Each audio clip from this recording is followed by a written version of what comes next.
l'instar des disciplines des sciences sociales, les sciences de gestion et du management, fondées notamment sur des approches qualitatives, sont aujourd'hui confrontées à des questions éthiques et méthodologiques que soulève la gestion des terrains sensibles. Ce type de terrain s'est fortement développé ces dernières années face à la mondialisation, mais aussi aux évolutions sociales, sociétales et technologiques. La littérature sur le sujet pointe trois principales lacunes. La première concerne le terme même de sensibilité, dont l'acceptation apparaît trop limitée et schématique.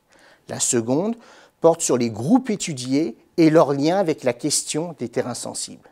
Le troisième point porte sur les aspects méthodologiques et la place du chercheur dans le dispositif d'ensemble.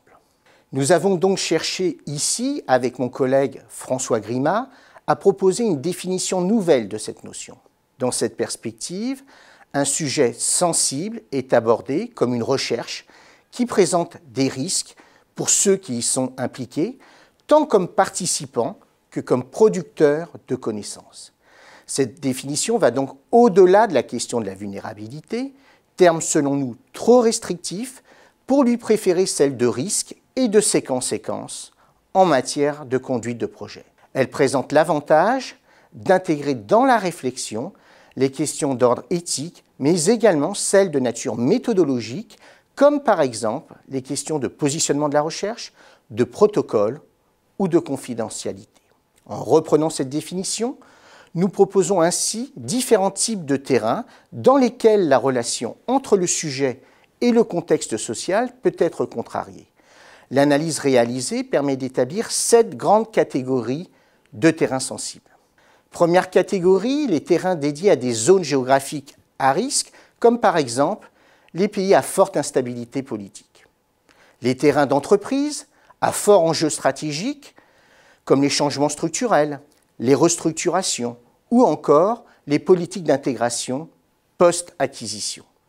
Les terrains dédiés à des groupes sociaux ou culturels en marge de la norme sociale ou sociétale, comme les marginaux, les SDF ou les délinquants, mais aussi les terrains dédiés à des groupes vulnérables en situation de manque ou de carence, comme les personnes isolées ou les personnes en état de forte pauvreté. On trouve également les terrains dédiés à des groupes militants ou politiques, mais aussi les terrains sur des sujets tabous, relevant de la vie privée et qui touchent à l'identité personnelle de l'individu, comme par exemple sa sexualité. Enfin, les terrains portant sur des sujets éthiques ou moraux, comme le racisme ou l'homophobie.